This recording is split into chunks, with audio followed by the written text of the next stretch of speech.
pues la herida continuaba. Y muchas veces así pescaban a los Wai. Había gente que se dedicaba a pescar, a ser cazador de Wai.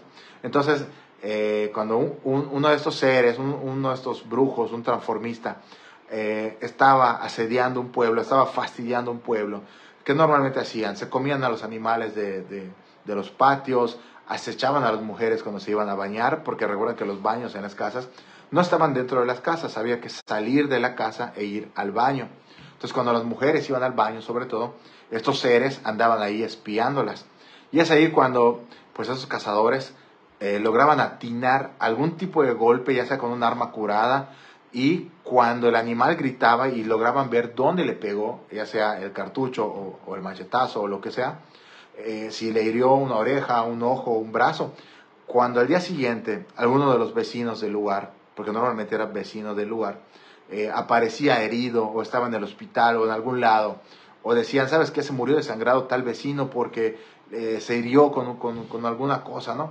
Pues resulta que cuando lo iban a ver, tenía la misma herida que le habían hecho a este ser en la noche, ¿no? Que normalmente en las noches cuando atacan. Y pues ahí se daban cuenta que esa persona era realmente un brujo o una persona que se transformaba en animal. Bueno, hemos dado bastante contexto sobre los Wai, qué son, de dónde provienen y cómo coinciden muchas culturas sobre este tema de los transformistas. Bueno, investigando un poquito más a fondo y más atrás, los vikingos tenían una creencia muy interesante que coincide con esto. No recuerdo bien el nombre de esta creencia, este valor que ellos tenían, que cuando iban a entrar a batalla, no todos los vikingos, era como que un clan de vikingos, cuando iban a entrar a una batalla, entraban en trance, hacían un tipo de ceremonia hasta lograr un trance en el que ellos decían que se transformaban en lobos. Como que ocupaban el cuerpo del lobo y el lobo ocupaba el cuerpo del ser humano y luego entraban a batalla. Y así podían prácticamente ganarle despedazando a todos sus enemigos.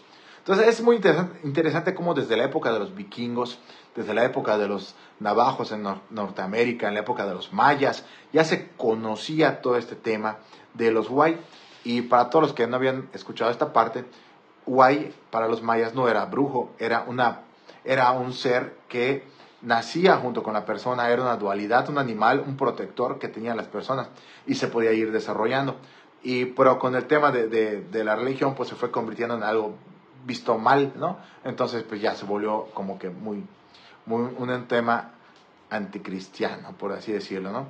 Y entonces los Wai pues fueron mal vistos y dejaron de ser personas que se dedicaban a curar y fueron degradadas como simples brujos, ¿no? Que se dedicaban a hacer maldad, cuando no era así en un principio.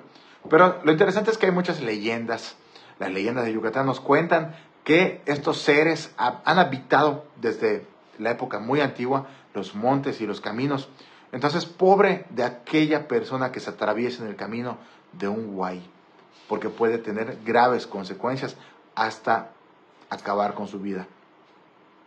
Y por eso quiero contarles algunas historias que me contaron hace tiempo. Bueno, vamos a empezar con una un poco antigua que me contó una persona.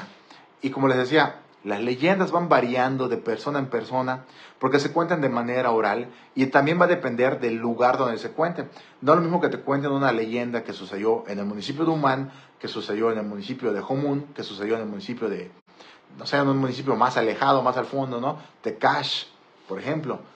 Entonces, o en los puertos, también en los puertos, una leyenda en progreso. Entonces va variando y se va adaptando el tema de las leyendas según el lugar y según quien la cuente. Y es así, es lo bonito de las leyendas, que tienen algo de realidad, algo de misticismo, pero es importante conservarlas porque por este medio se conserva la cultura maya. Entonces hablemos ahora del Wai que se le apareció a un doctor. Cuentan las leyendas de Yucatán que hace muchísimo tiempo un doctor, ya saben, cuando los doctores acaban de estudiar su carrera, los asignan a hacer su servicio social normalmente a los municipios alejados. No todos, ¿no? Porque algunos los asignan a las ciudades, otros tienen que irse a estos municipios súper alejados. Hay ventajas y hay desventajas. Ventajas de estar en un municipio alejado, pero siendo doctor, es que la gente del municipio aprecia mucho a los doctores porque es gente que se dedica a curar